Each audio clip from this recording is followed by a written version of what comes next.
There's a crossover lesson. The crossover lesson is the reason I got recruited to Apple, which is when I was at Macy's, I was still in this sort of state of mind that I'm going to work in this retail job, and I'm going to keep doing this until I get some sort of a real job outside of this.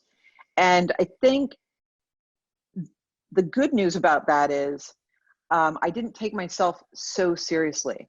And so when I was operating at Macy's, I would be running departments, I would be learning things, I'd be learning things about the business, but I was also willing to be experimental because unlike a lot of people I worked with who are just like, here are the rules, follow the rules. I mean, it's super authoritative, hierarchical environment. And so people are like, if you want to get ahead, you have to like follow these rules.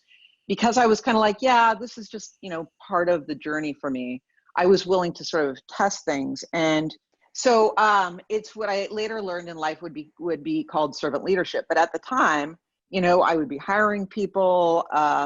And again, the standard way of operating there was like, you demand something, people follow the directions, they follow it to a T. And if they don't, they're bad at their job.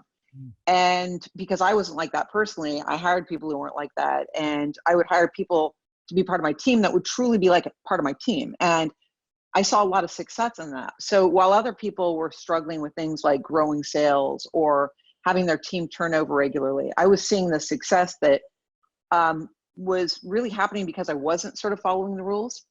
And it was in somebody that I worked with who sort of saw me operating that way that referred me to Apple when this whole thing started.